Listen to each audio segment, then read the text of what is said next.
wakati wa Kristo okutukolera ebyamagero n'okwagala Kristo nga Kristo. Yesu yeebazibwe.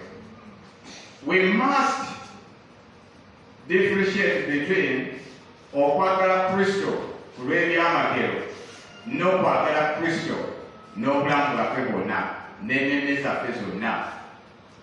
Ebiseera ebisinga oluusi tukolamu ensobi mu kwagala Kristo ne tumwagala lwakuba alina kyatukoledde, naye Kristo ayagala tumwagale nga naye bwe yatwagala nga tetulina kyonna kyetumukoze ki kyetumusasudde.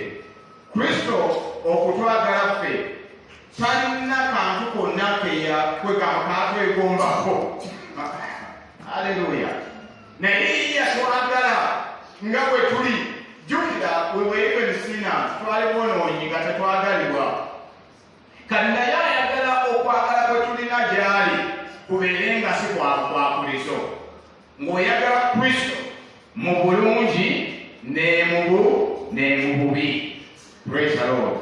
N'omwagala nga lwaki omwagala? Okwagala kwe tukugerako kwe kwagala Kristo, kubanga Yesu Kristo yasasula omutango ogw'obulamu. Yesu yeebazibwe. Yesu Kristo yakomererwa. Yesu Kristo n'ayita mu bulumi ku lwange naawe. Yesu Kristo yanyoomebwa n'ajogebwa ku lwange naawe. Yesu Kristo n'ayita mu mbeera zonna embi olw'okununula obulamu bwo n'obwange. Kati olina okwagala Kristo ng'oggyeko ebintu ebirala. Mwagale kubanga yakufiiririra n'osobola okufuna ekirabo eky'obulamu obutakola ki? Eky'obulamu obutaggwaawo. Kati weewaawo oyinza okubeera nga waliwo n'ebirala by'oyagala ku nsi kuno. Bayibuli etugamba nti sooka onoonye obwakabaka bwa Katonda n'ebirala byonna birilongererwako. Kitegeeza nti ebirala bye tutunulidde, ebirala bye twogerako byonna nnyongeza ku bulamu bwaffe.